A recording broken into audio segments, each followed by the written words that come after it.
doing here? The way you speak, one might have presumed you were displeased to be in one's presence.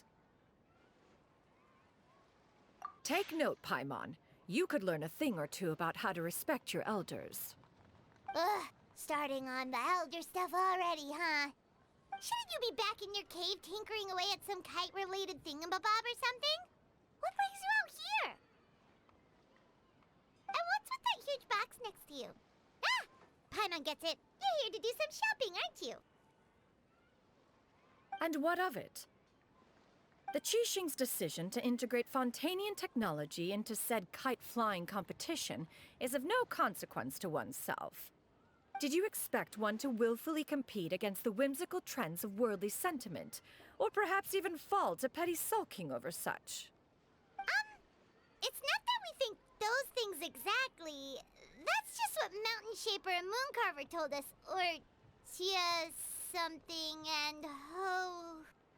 Paimon can't be bothered to remember what their aliases were called. Anyway, they went to Liyue Harbor to look for you. They even asked us to pass along their regards if we ran into you. Oh, huh. Xianyun?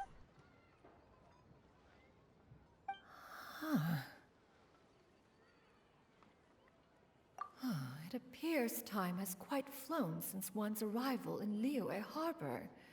How could one have forgotten about those two old fossils? One shall have to bring them back some divine herbs to atone for this slight. Nay, given that one has ventured all this way to Yilong Wharf, tea would be more advisable. A great thought has illuminated one's mind once again. One is reminded that certain purchases have yet to be made. Perhaps you two could wait here whilst one performs this task. It'll be but a moment. Huh? Wait, here? You really just gonna ditch us here to watch your stuff? Oh, that woman really just does whatever she wants. Hey, not you too, Traveler! Oh, all this Paimon ditching is super not appreciated. Just come back soon, okay? Paimon doesn't want anyone to try and steal his stuff. Welcome. Please have a look around. We only sell teas of the finest quality, sourced directly from Chaoying Village. Might I recommend the Songlo variety? It's one of our specialties. Now, that sounds promising. One will bring some back for those old fossils, and all will be well. 2 boxes will do. Wonderful. By the way, we're actually running a special Lantern Rite promotion. Buy 3 boxes, get 10% off. 4 boxes will net you 20% off. 20% off 4 boxes. This merchant strikes a fair bargain. One might as well give some to Morax and Ping, too. Then 4 shall suffice. I see. Are you intending to give these as gifts? If so, perhaps I can interest you in these exquisite gift sets. Buy 10, get half off. Look at the magnificent design, and the red ribbon gives quite the festive flair, don't you think? Such a gift would be sure to impress any lucky friend or family member. 10 boxes.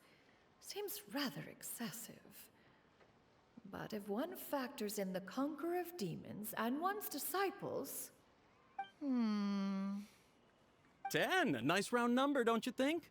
Of course you do. I'll even shave a little extra off the price for you. That is agreeable. I will have these boxed up then. Of course, right away. I see you have quite the eye for fine items, mademoiselle. Perhaps some of my wares might also be of interest to you. I'm a toy merchant from Fontaine. You'll get nothing but the finest and most intricate clockwork toys Mora can buy here. Each one sure to be a source of endless amusement.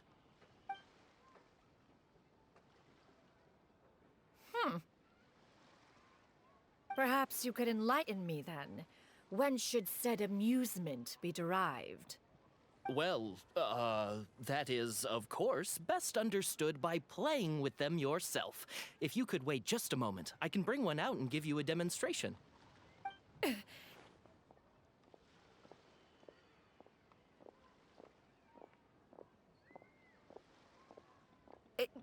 There is no need for that. Mademoiselle. Give me your newest and finest model, and be sure to package it securely. Ah, of course. Here you go. The instruction manual is... I can do without, thank you. Oh, many watchful eyes surround this place. If one were to be spotted purchasing a mechanical toy such as this, a child's plaything no less, it would only invite scandal. There is no harm in bringing it back to study in secret.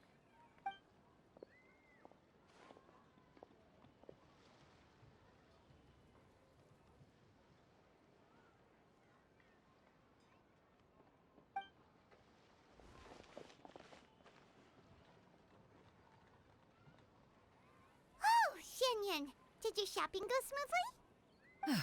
Naturally, one may not delight in social interactions, but that does not mean one lacks said faculties.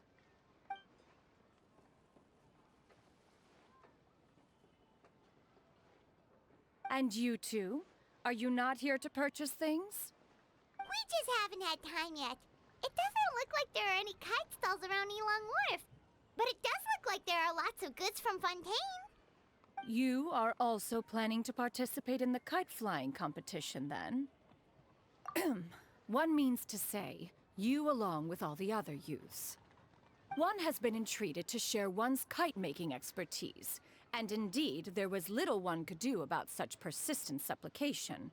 One moment energetic and earnest, and dejected the next. One had no choice but to acquiesce to these requests, and thus, one will be organizing a kite-making workshop to provide personal instruction in this art form.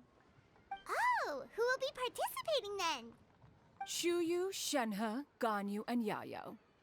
Wow, that's quite a few people. Also, this is all pretty well, Xianyun, but it's not like you have to make your own kite to participate in the competition. You can just buy one ready-made and call it a day. Ha! You speak of those equipped with the mechanical lifting device, do you not? 'Tis nothing but a crude piece of mortal machinery. The mechanism that one has developed was the fruit of millennia of meticulous study. Let us not speak of the source of the mechanism's power, but rather its structure. It is composed of materials as light as bamboo and as strong as iron.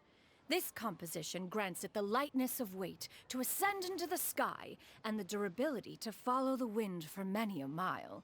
It is built with a series of intersecting rods that... Never mind. It is unlikely the two of you will understand, even should one expend the effort to explain. One is better off saving one's breath. It sure seems like you want to talk about it, though. So, will you be attending the workshop or not? Huh? Wait, you've been trying to invite us this entire time? All right then. No need to prepare the materials in any case. One has it all sorted. Arrive at Mount Outsong in 2 days. I shall be expecting you around midday. Are you leaving? Don't you want a guard to help you with that big box of yours? Surely you jest. One goes as one pleases. For what reason would one need to rely on another?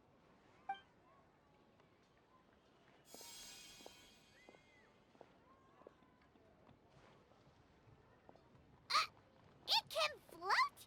What kind of invention is that? One calls it the floating toting device. Huh. She seems pretty proud of that one. Look at her walk down the street. She seems so confident, but everyone around her is looking at her all funny. Paimon wonders... never mind. But anyway, that box of hers seems to be full of those mechanical lifty thingamabobs. Not that Paimon was peeking or anything. She just, got a bit unsteady for a second and accidentally brushed the embroidery on top. And wouldn't you know it, all the stuff inside almost came bursting out. Paimon even went out of her way to keep it all together. All Paimon say is that Xianyun sure does try hard to save face. What did she call it again? a crude piece of mortal machinery, Paimon bet she just can't wait to take it apart and see how it's made. Totally. We should probably act like we didn't see anything, though. You know, in consideration of her feelings and all. After all, that is the propriety with which one should comport oneself when it comes to an right.